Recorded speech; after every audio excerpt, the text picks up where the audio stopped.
மூணாறில் சீரமைப்பு வேலைகள் நிறைவு செய்யப்பட்ட சாலை உடனடியாக சேதமடைந்ததாக புகார் எழுந்துள்ளது.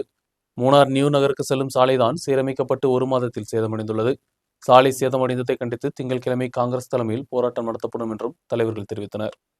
மூணார் நியூ நகருக்கு செல்லக்கூடிய சாலையில் இக்கா நகருக்கும் எம்ஜி காலனிக்கும் அருகில்தான் சீரமைப்பு வேலைகள் நடைபெற்றது. மாவட்ட பஞ்சாயத்து அனுமதித்த தொகை செலவு செய்தான் வேலைகள் நடைபெற்றது. ஆனால் சாலையின் பகுதியில் நடைபெற்றுள்ள வேலைகளில் சில பகுதிகள் மீண்டும் சேதமடைந்துள்ளதாகத்தான் குற்றச்சாட்டு. சாலையில் வைக்கப்பட்டுள்ள கல்கள் இலகிய நிலையில் சாலை சேதமடைந்ததை கண்டித்து காங்கிரஸ் திங்கட்கிழமை போராட்டம் நடத்துகிறது. இந்த காலனி ரோடு இப்போ ஜில்லா பஞ்சாயத்திலிருந்து இன்டர்லோக்கு சமீதானம் ஜில்லா பஞ்சாயத்து செஞ்சது. ஜில்லா பஞ்சாயத்து செஞ்சுட்டு இப்போ ஒரு மாதம் கூடி ஆகலை. எல்லா ஆட்டோ டிரைவர்மாரும் காலனியில் இருக்கக்கூடிய ஆட்டோ டிரைவர்மாரும் வண்டி ஒதுக்கி போட்டாக்கும் இந்த வேலை செஞ்சது. வேலை செஞ்சுட்டு ஒரு மாதம் கூடி ஆகலை. இன்டர்லோக் எல்லாம் இன்றைக்கி பறிஞ்சு கிடக்கக்கூடிய சூழ்நிலை வருது.